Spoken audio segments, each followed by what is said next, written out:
David. And I am Marcus. While going through this experiment, we had a lot of background knowledge, such as how we knew about potential and kinetic energy, how energy could not be created or destroyed, and how different variables impact the amount of energy being generated. This is what we learned before we started the project.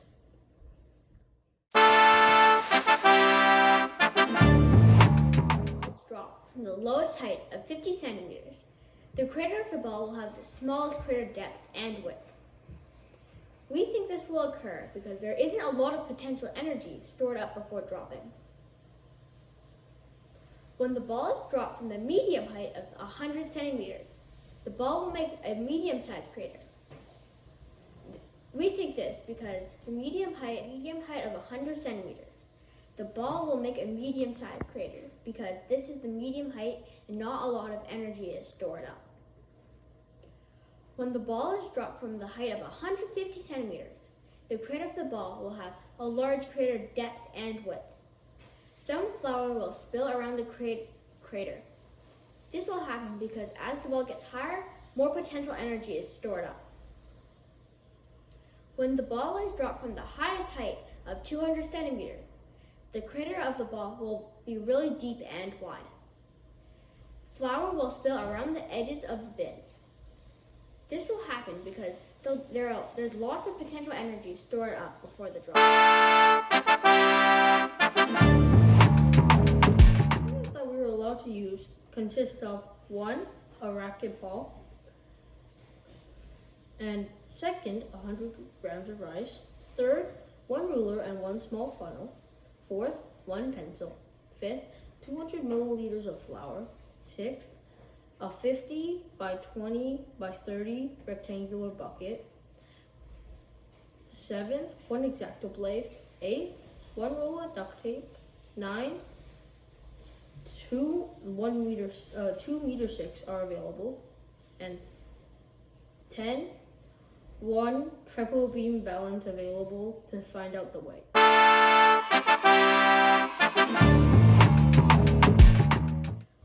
First, collect all the materials. Second, take the 2 meter sticks to the ruler by using the ruler as support between the 2 meter sticks. Third, take the bin and put the flour into it. Fourth, take the other ruler and use it to mix the flour. 5, shake the bin and make sure the flour is smooth. 6, use the same ruler to measure the height of the flour.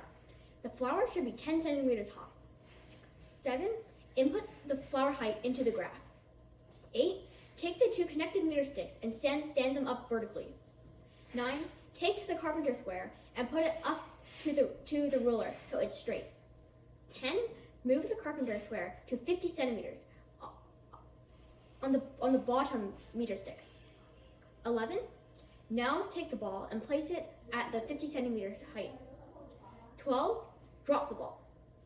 13, wet 2 popsicle sticks.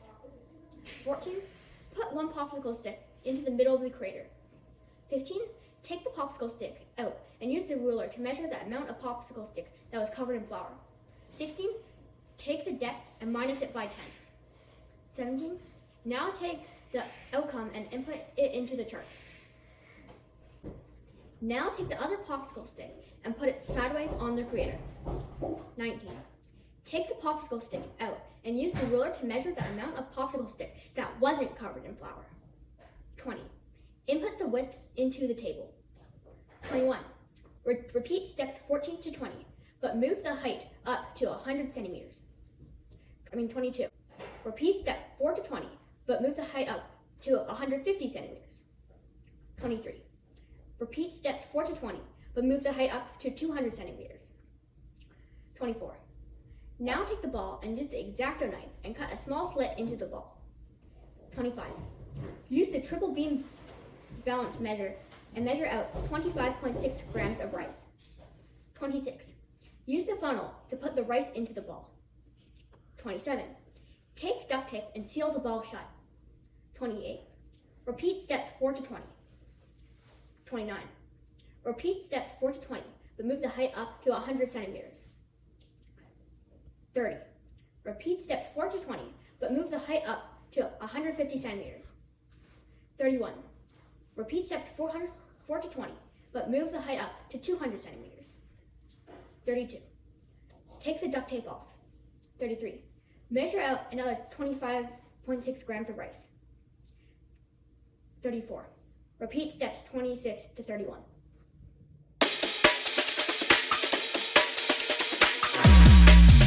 Graphical data in a graph, which will consist of crater depth, crater width, rice weight, dropping height, potential energy in joules, flower height from floor and flower condition, and columns, which will tell us the differences and similarities between tests. We analyzed our work, and this is what we found.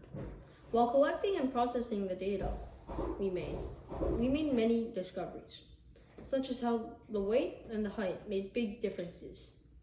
To find the potential energy, we used the potential energy formula, which is mass times gravity times height. Using this formula, we were able to translate and compare the data. Using this, we were able to find that the larger the weight and height, the more joules are created. This has showed that the factors of weight and height had an effect.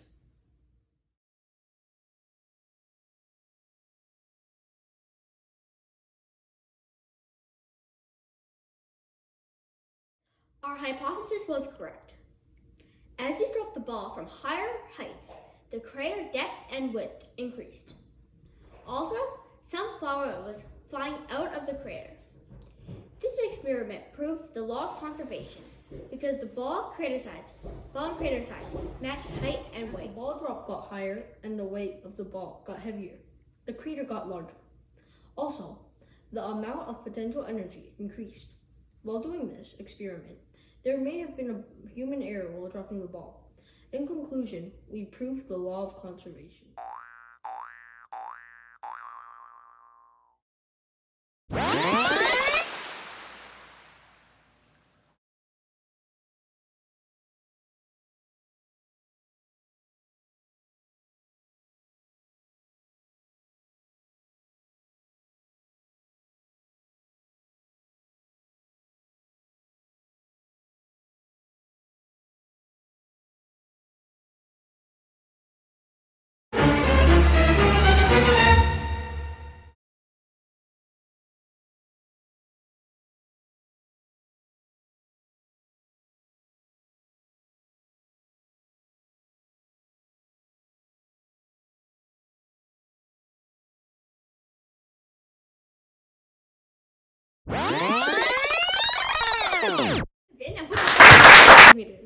The ball will make a medium size.